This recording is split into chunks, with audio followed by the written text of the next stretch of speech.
Boeing 737 flying 126 people on a short hop from London to Northern Ireland. It's one of the safest planes in the sky. Suddenly, a series of explosive noises and severe vibrations rock the plane. It crashes just meters from the safety of a runway. 47 people die. Are they victims of a terrorist act, or was this a freak accident? Now, using advanced computer simulations, we reveal what really went wrong on Flight 092. Disasters don't just happen, they're a chain of critical events. Unravel the clues and count down those final seconds from disaster.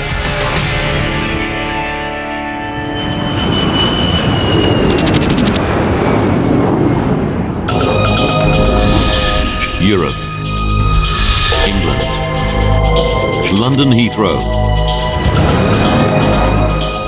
the world's busiest international airport.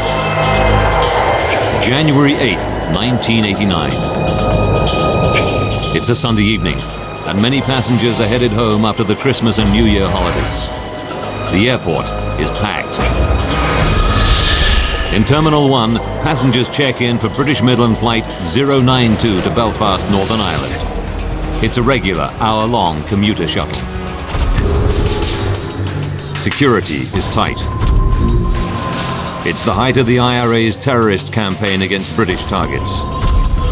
The IRA has killed 416 civilians in nearly 20 years of violence. Healthcare worker Gareth Jones started a new job in Belfast 3 weeks ago. I'll ask you one or two security questions, if I may, sir. Security checks are a way of life. If you lived in Northern Ireland at the time, you got quite used to security. It was a period when there was heightened security there. You look after yourselves, right? You look after Mother. Thanks. Bye. The IRA isn't the only reason for Heathrow's high security. Lockerbie, Scotland. 3 weeks earlier, a terrorist bomb blows apart a Pan Am 747 flying from Heathrow to the US. The explosion kills all 259 people on board and 11 more on the ground. It's the worst ever terrorist attack on a US airliner. The authorities suspect it's the work of an Arab terrorist group.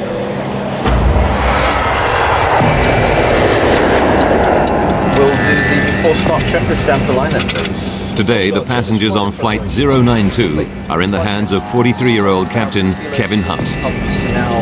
He's one of British Midland's most experienced pilots, with 25 years flying under his belt. Air conditioning and pressurisation packs on flight. Flying with him, 39-year-old First Officer David McClelland. Tonight, they're flying an aircraft just 2 months old. It's one of Boeing's new 737-400 series.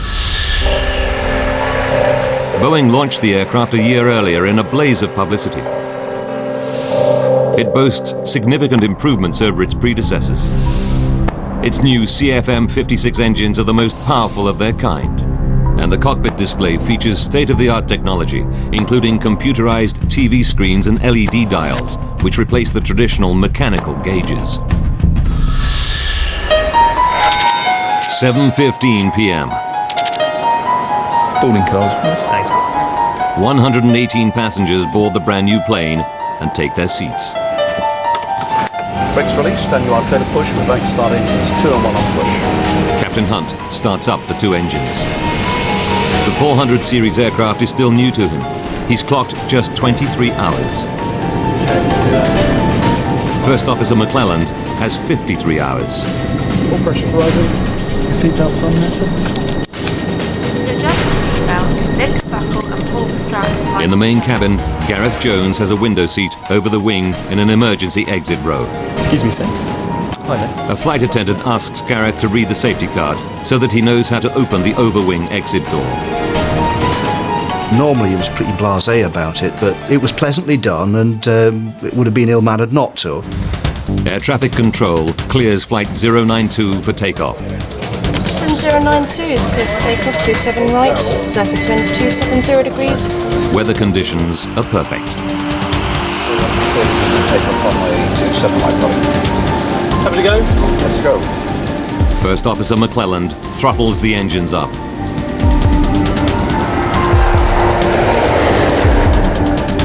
V1, rotate. Positive climb. And gear up. Gear up. Hell no. 7:52 p.m. British Midland Flight 092 is airborne and on its way to Belfast. Roger, maintain 6,000 feet with no speed. Okay, 6,000 feet. Check. Debbie Griffith, age 24, is one of 6 cabin crew on board tonight. She was on standby, but managers called her in at short notice. Yeah. She's been a flight attendant for 2 years. I love the job, basically because I really enjoyed meeting the people. It was a great lifestyle for somebody of that age.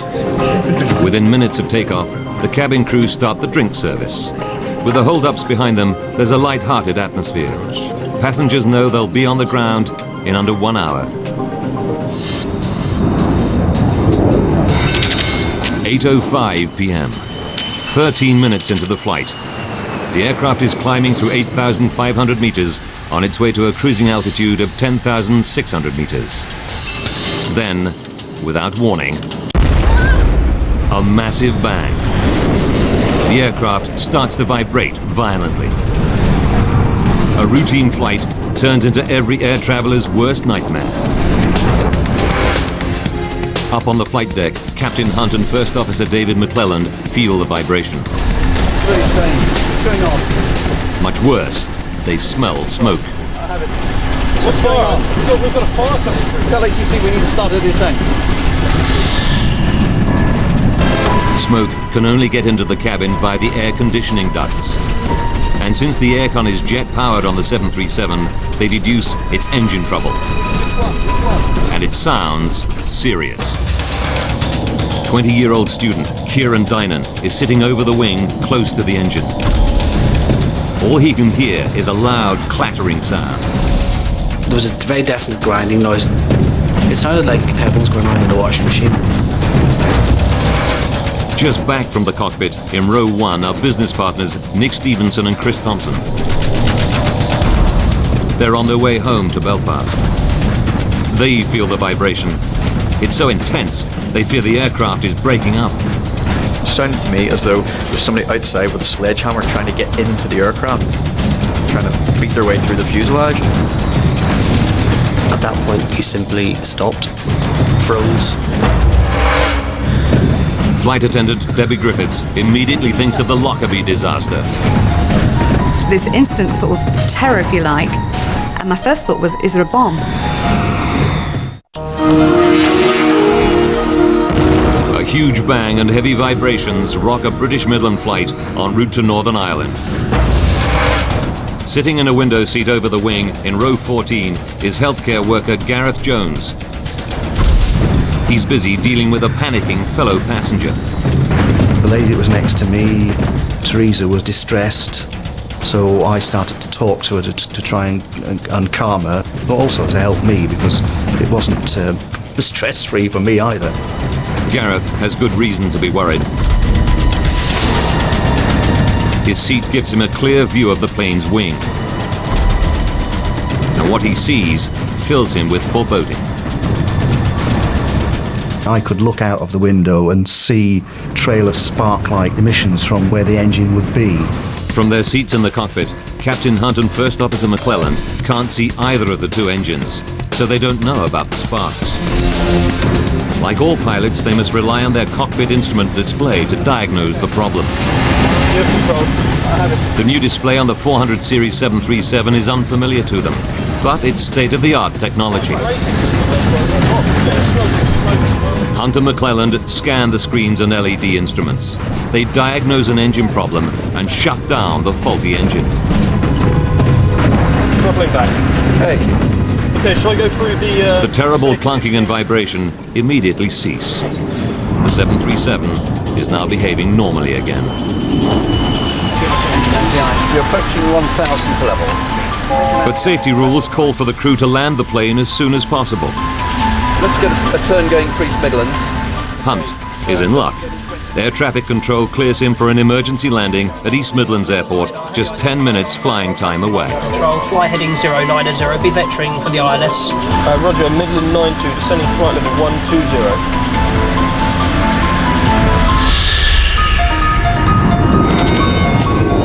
8:10 p.m. Ladies and gentlemen, this is Captain Kevin Hunt. Maybe aware we've had a problem with the aeroplane. The captain goes on the intercom to calm his 118 passengers and to tell them he shut down the malfunctioning engine. We are unfortunately therefore unable to continue our flight into Belfast. He says they'll be safely on the ground in 10 minutes. There should be perfectly routine landing, and as I said. Gareth Jones is relieved to see that the problem engine has stopped throwing out sparks. He's convinced the captain now has everything under control. 8:17 p.m. The aircraft descends through 2,000 meters. They're 8 minutes from touchdown. So 160, please, David. Flight level 40. And 1 minute later, air traffic control tells Captain Hunt to make a right turn to line up with the runway. Midland 092, descend to altitude 3,000 feet. Midland 92, descend altitude 3,000 feet. Check. They're on final approach. The cabin crew take their seats for the remaining few minutes.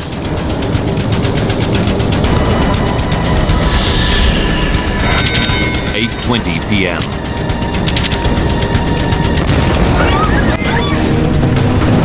Another, even louder bang rocks the aircraft. The passengers realize that the noise must come from the plane's last remaining engine. The whole plane shook. It was like something touched the plane and stopped it in midair. And at that point, frankly, my blood just went cold. Now there are more vibrations, worse than ever. Vibration was incredible. It was almost impossible for me to focus on Chris, who was sitting in the seat beside me. And I remember thinking, if this keeps vibrating like this, the aircraft is going to fall apart. I can remember being absolutely terrified, not really knowing what was going on. Gear down. Gear down. And flat 15. Air traffic control clears Captain Hunt to descend to 600 meters. Final approach speed. They must get the plane down and fast before their last engine fails altogether. Frost is going. Tell them we've got a problem with the other engine. Then, everything goes silent.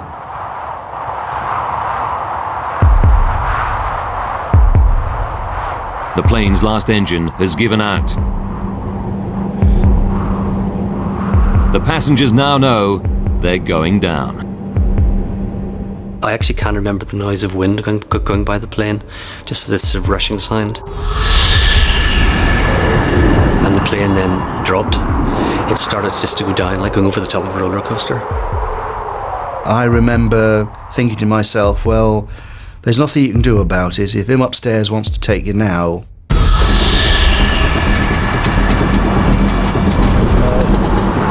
Captain Hunt has lost both engines. With no forward thrust, the plane is now fighting a losing battle with gravity. 66210 knots. Hunt orders the first officer to try to restore power. McClelland begins the reignition sequence, but they're losing height rapidly. Now the left engine catches fire. Fire. Shall I do the fire drill? She's not going. The 737 is dropping out of the sky. Captain Hunt's control column starts to shake violently.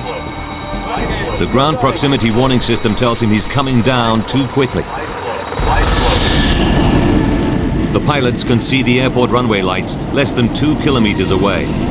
But there are more lights closer to the plummeting plane. The lights of the M1 motorway, the UK's major north-south artery. If they crash on the motorway, the death toll could be horrendous.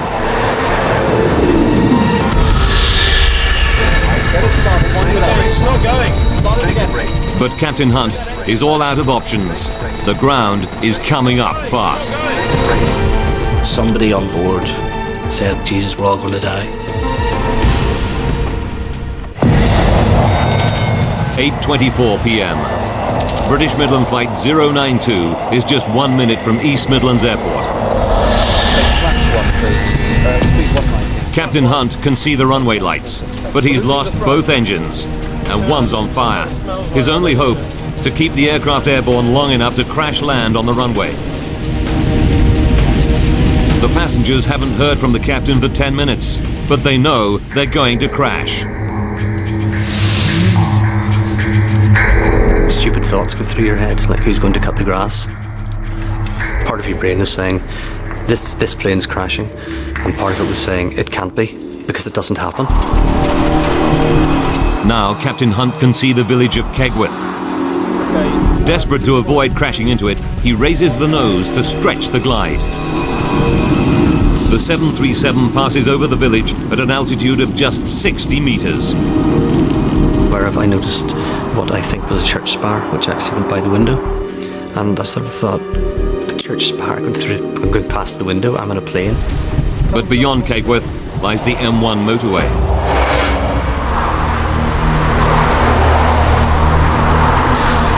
If Captain Hunt can get across this 6-lane road, the safety of the runway is just 900 meters away. Get that. Just stop the other one. Get it going. She's not going. Get it up. She's not going. Light flow. But he can't keep the plane airborne any longer. He makes a final announcement to the terrified passengers. Light flow. She's not going, Kevin. Prepare for crash landing. Prepare for crash landing. And he said, brace, brace, brace, prepare for crash landing. And the tone of his voice said it all. I can remember going into the brace position and just thinking, this is it. Just before the plane hit the ground, I remember thinking, nobody survives a plane crash. I wonder, will I?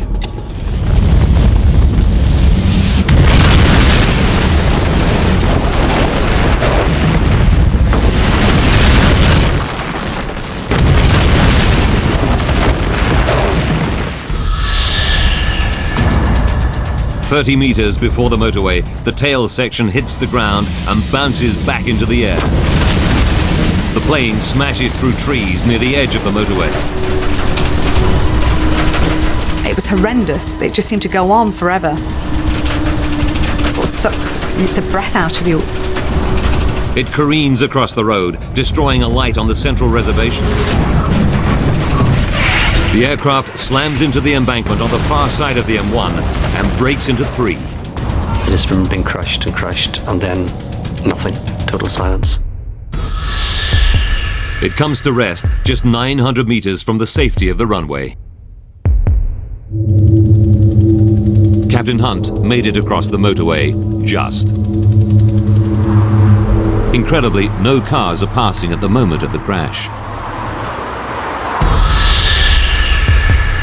Inside the wreckage of the 737's middle section, Gareth Jones and his fellow passenger Teresa are alive.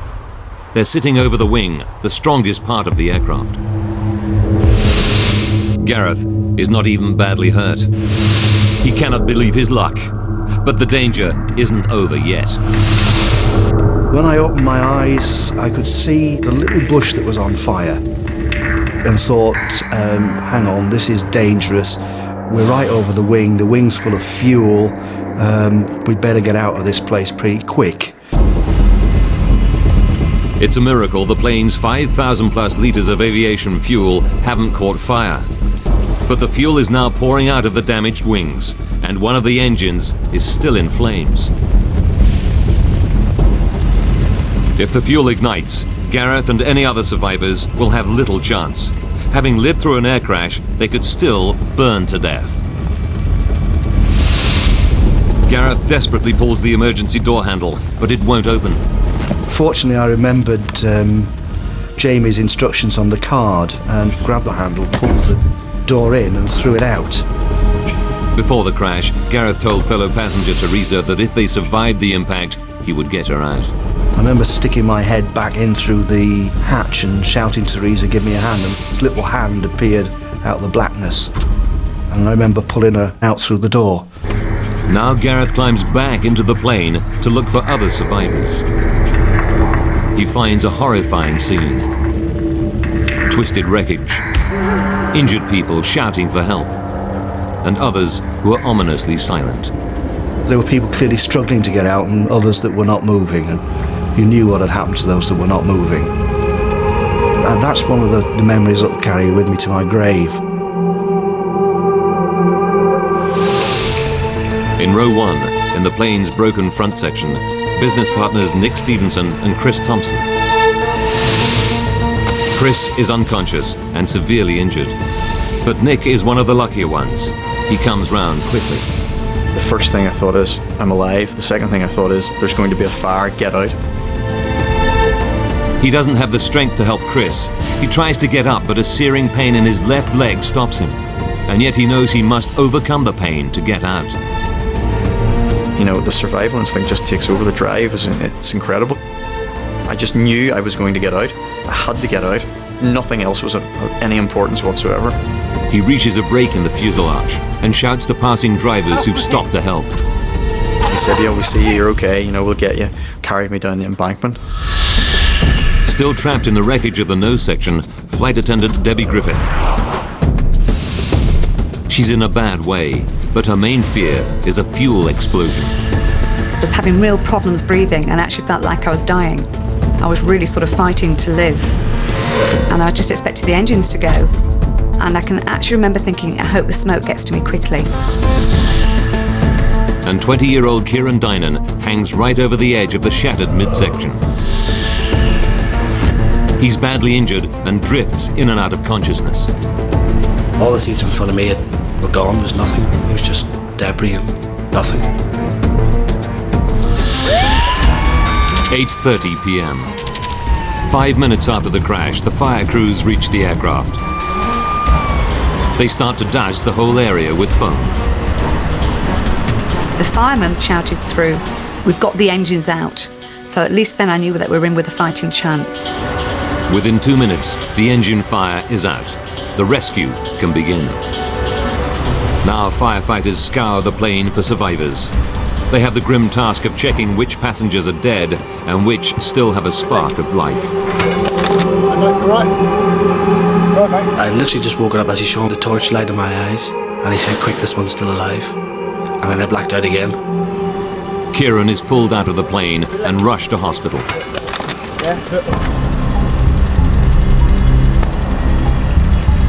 8 hours after the crash, rescuers pull the last survivor from the wreckage of British Midland Flight 092. The time is 4:20 in the morning. Of the 126 people on board, the impact kills 39. 8 more die in hospital from their injuries. Among the survivors, the 2 pilots, David McClelland and Captain Hunt. Both are seriously injured by the impact. Captain Hunt is paralyzed. The survivors have been describing what happened and praising the skill of the plane's pilots. But what could cause a brand new aircraft to simply fall out of the sky? Sabotage by terrorists is one possibility. It's just 3 weeks since a Pan Am 747 exploded in mid-air above the village of Lockerbie in Scotland, killing 270 people. Did a terrorist bomb down this plane too?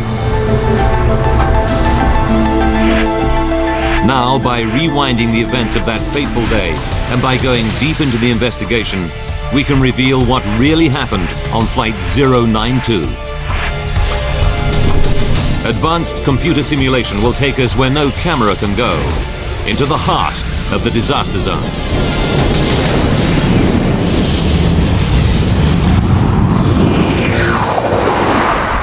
Eddie Trimble is the chief investigator from the UK's Air Accident Investigation Branch.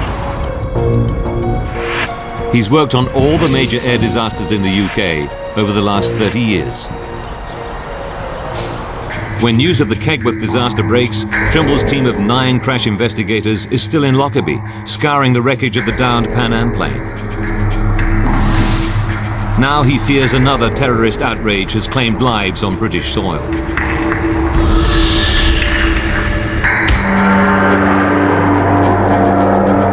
Trimble arrives at the crash scene around midnight, just 4 hours after the accident.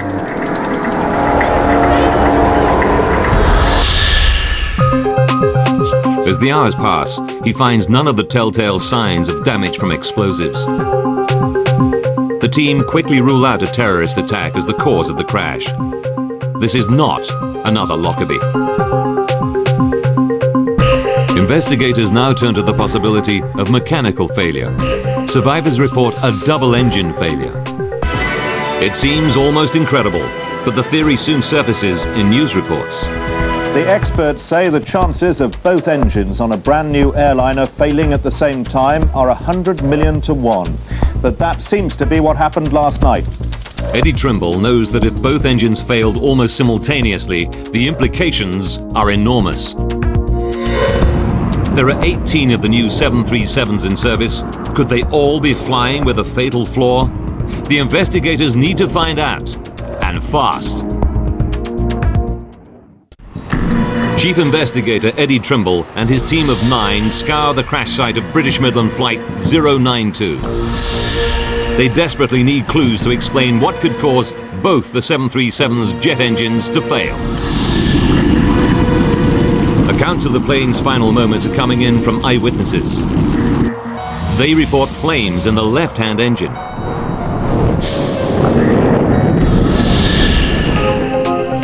Trimble starts to probe the left engine. It's not an easy job. The crash impact seriously damaged it. But he soon finds something that's clearly not crash-related. The fan blades. Most of them are severely damaged or fractured. Trimble concludes that the fan blade fracture threw debris deep inside the engine. The resulting damage was fatal.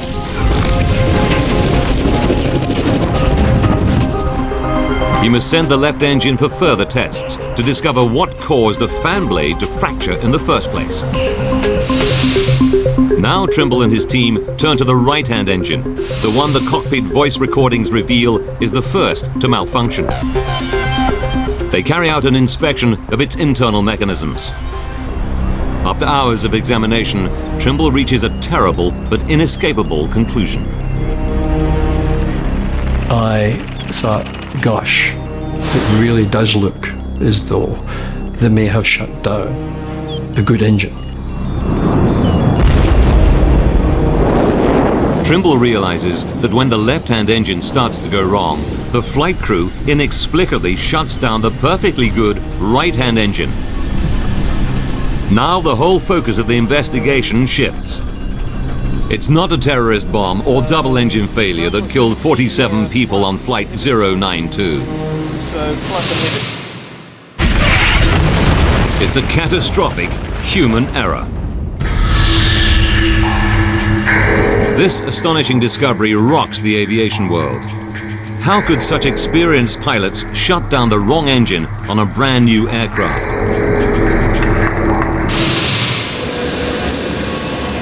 Trimble knows that the plane is one of the new 737-400 series launched a year earlier. First Officer McClelland has flown just 53 hours on the 400 series. Captain Hunt even fewer, only 23 hours. Could the pilot's unfamiliarity with some aspect of the new design have caused the fatal error? To find out, Trimble must probe every twist and turn of events on Flight 092. Using the cockpit voice recordings, he starts to analyze every decision the pilots took on the flight deck. Okay, we're just turning off the localizer. Tell them we're fully established. Midland 092 is fully established. 8:05 p.m., just under 20 minutes before the crash. On the left engine, a fan blade fractures. The broken piece lodges inside the engine casing. The damage to the fan blade throws the finely calibrated engine out of balance. The engine now starts to shudder violently, setting up a vibration that rocks the whole plane. The fracture fatally damages the left-hand engine. It's now just a matter of time before it fails altogether. The flight crew feel the vibration and smell smoke escaping through the damaged engine seals into the air conditioning ducts. They wrongly assume there's a fire in one of their two engines. Captain Hunt asks which is the problem engine. Which one? Which one? The cockpit voice recorder reveals the first act in a terrible chain of events. First Officer McClelland starts to say left, but then changes his mind. No, it's the right one. Eddie Trimble needs to find out why McClelland hesitates and then gets it wrong. He knows that the pilots can't physically see the engines. They must rely on their instrument display to diagnose the problem. The cockpit display on the new 400 series boasts LED dials and screens in place of traditional mechanical instruments. Did Hunt and McClelland have trouble interpreting its unfamiliar instrument display? Okay, we'll throttle it back. The new display has a meter to monitor unusual vibration on each engine. These should allow the pilots to see at a glance which engine is in trouble. The meters have always been a feature of the 737 cockpit display, but on the 400 series they look very different. On the new 737, the engine vibration meter has an LED needle. It swings around the outside of the dial instead of the inside as in earlier versions. And it's only the size of a 20-pence piece. Trimble learns that Hunt and McClelland went on a one-day course to learn about the new 400 series.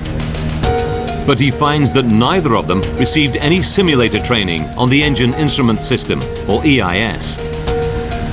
Neither pilot had had the opportunity to fly a simulator and learn how to interpret the EIS, whether in normal operation or, very importantly, during abnormal operation. The crew's unfamiliarity with the new plane means they lose their first opportunity to diagnose the problem correctly. But it's still a mystery why they reached the conclusion that it's the right-hand engine that's malfunctioning. The cockpit voice recordings give Trimble another clue. Can you smell that? What is that? It does something. Smell something. When the pilots smell smoke from the damaged engine, they know the only way it can reach the cockpit is via the air conditioning system. Can you smell that? There's a fire coming through. In Captain Hunt's experience, the air conditioning on a 737 is powered by the right-hand engine. Which one is it? He assumes that is where the smoke is coming from. Well, throttle it back. Throttle it back.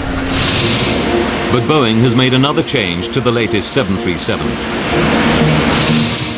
On the new planes, the air conditioning is powered not just by the right engine, but also by the left-hand engine. 8:07 p.m. Misled by the smoke, the pilots miss their second chance to diagnose the left-hand engine as the problem. Now, First Officer McClelland throttles back and shuts down the perfectly functioning right-hand engine. Everything seems to return to normal. The heavy vibration and banging has stopped. Ladies and gentlemen, this is Captain Kevin Hunt. As you've been aware in the cabin, we've had some smoke. And that's, a relieved Captain Hunt even goes on the intercom to tell passengers what he's done. Had to shut the right engine down as a result. We can't be... But Hunt's mention of the right engine confuses many passengers. Student Kieran Dynan recalls seeing sparks and flames coming out of the engine on the left-hand side of the plane. I thought it was strange. Why is he turned off the good engine? When it's so obvious this engine is the one on fire. But Captain Hunt and the first officer cannot physically see either of the two engines from the flight deck. Someone from the passenger cabin would have to tell him which engine is in trouble. Investigators want to know why Kieran Dynan and other worried passengers don't raise the alarm. I remember thinking, he still must know what he's doing because he's the professional. Trimble and his team conclude that this trust in the captain prevents anyone on board from raising the alarm. But the investigators still face a big mystery. Why does the aircraft seem to return to normal function after the pilots turn off the wrong engine? To solve this mystery, Eddie Trimble and his engineering specialists delve deep into the workings of the 737's jet engines. All 737s have an auto-throttle, a form of cruise control that maintains the desired airspeed by automatically sending the right amount of fuel to the engines. To shut down the engine, First Officer McClelland must disengage the auto-throttle. This returns the plane to full manual operation and allows him to start throttling back the engine. Trimble suspects that this routine step holds the key to the mystery. He turns to the plane's black box to try to find out exactly what's going on inside the computer-controlled engines at the critical moment. What Trimble discovers about the behavior of the autothrottle explains why the plane appears to fly normally on a badly damaged engine. It's a major breakthrough. The investigation team can now unravel exactly what happened aboard Flight 092 in the final, fateful seconds from disaster. 8:05 p.m. When the fan blade fractures on the left engine, its fragments damage the engine severely, causing a reduction in fan speed. The autothrottle reacts by pumping more fuel to the stricken engine, trying to maintain the fan speed. This causes the damaged engine to shudder violently and throw out sparks. These ignite surplus fuel, causing the flames seen by the passengers. 8:07 p.m. It's the left. No, it's the right one. Misled by the smoke coming through the air conditioning, the crew misdiagnosed the problem engine. Captain Hunt orders the fully functioning right-hand engine to be shut down. Okay, throttle it back. First Officer McClelland disengages the autothrottle and instantly pulls back the thrust lever on the right engine. The minute he does so, the vibration stops and the smell of smoke disappears. Eddie Trimble now knows why. Data from the black box reveals that when the pilots disconnect the autothrottle in order to shut down the right engine, both engines return to manual throttle. Sensors inside the damaged left engine detect that it's spinning slower than normal, which triggers a reduction in fuel flow. With the fuel flow now at a level the engine can handle, the vibration and flames disappear. Now the left engine appears to be functioning normally, when in fact it's fatally damaged. The crew naturally think they've shut down the correct engine. What they don't realize is that it is disconnecting the autothrottle that solves the problem, not, as they believe, closing down the right-hand engine. That particular effect of the autothrottle was the clincher which caused both pilots to believe that in retarding the right engine, they had identified the engine which was malfunctioning. It's a revelation to the investigators that the behavior of the 737's autothrottle might mislead pilots during an engine malfunction. And investigators are about to discover how a last terrible twist of fate snatches away the final chance to save Flight 092. They're ready to be closing the localizer from the right. Eddie Trimble has one piece of the puzzle still to fit. Why did the flight crew not notice that they'd shut down the wrong engine in the 20 minutes they had between the initial crisis and crashing? Trawling through every nuance in the cockpit voice recordings, Trimble finds a poignant moment. 12 minutes and 15 seconds to disaster.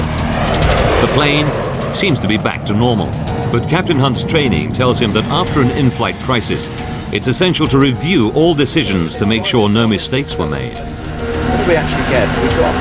We got vibration.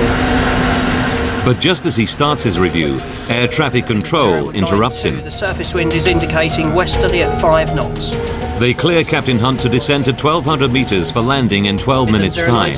He does not resume the review of events with his first officer. Had he continued, he may have spotted his error. But tragically, the crew missed their last chance to prevent the crash. 4 minutes and 40 seconds to go. We can arm approach now. Yes, check. We'll take flaps 1, please. Speed 190. The pilots increase throttle to the left engine to control their descent. What they don't realize is this act will deal the engine its fatal blow. Increasing the fan speed throws more debris from the fractured fan blade deep into the engine. Thrust is going. Losing the thrust. Okay, Tell them we got a problem. It's now tearing itself apart, and the runway is still 21 kilometers away. 1 minute to go. The engine loses all power. It now catches fire. Got a fire in the number 1 engine. No, forget that. Just stop the other one. Get it going. Captain Hunt has run out of time. He's lost both engines. In desperation, he tries to restart the right-hand engine with a windmill start, using the plane's speed to spin up the engine blades. She's not going. Get it out. She's not going. She's not going, Kevin. But it's too late. Their airspeed is too low. Hunt pulls the nose up to stretch the glide. He keeps the aircraft in the air long enough to clear the village of Kegworth. But Captain Hunt knows it's all over. 10 seconds from impact. Captain Hunt makes his final announcement. It's not going, Kevin. Prepare for crash landing. Prepare for crash landing.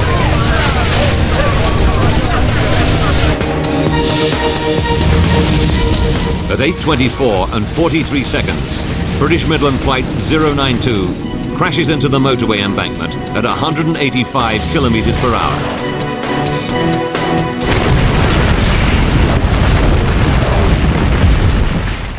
Midland 092, this is East Midlands radar, do you read?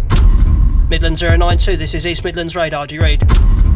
Midland 092, East Midlands, do you read? The plane comes to a stop just 900 meters from the airport runway. But 5 months after the crash, there's a final twist in the tale. A shocking discovery that grounds more than 30 of Boeing's brand new 737-400 aircraft worldwide. June 1989.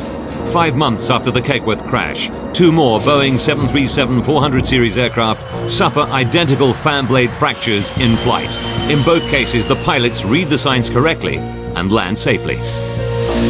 The Civil Aviation Authority has tonight grounded all Britain's Boeing 737-400 aircraft. Aviation authorities around the world ground all planes with the same type of engine for urgent inspection.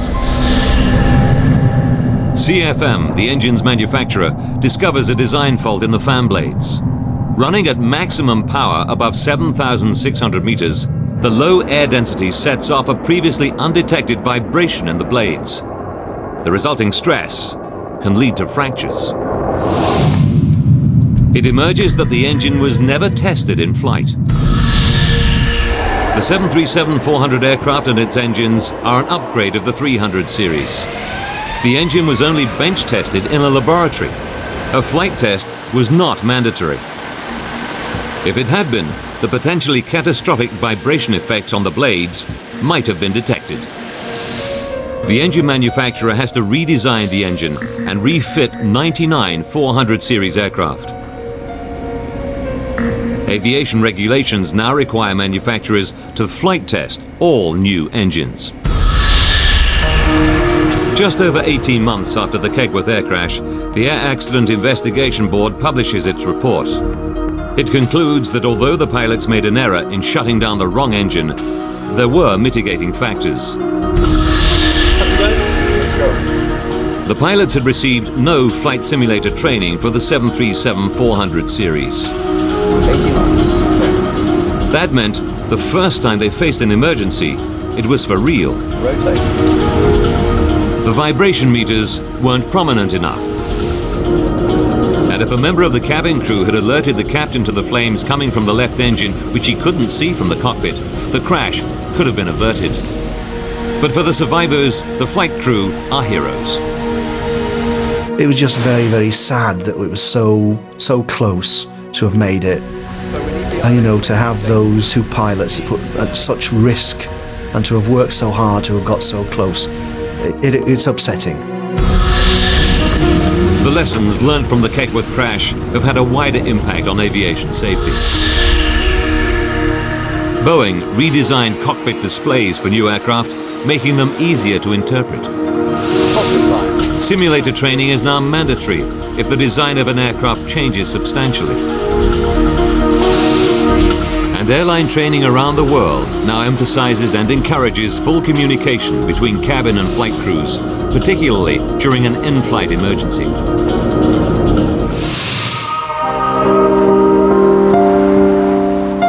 Of the 126 passengers and crew on board, 47 lost their lives.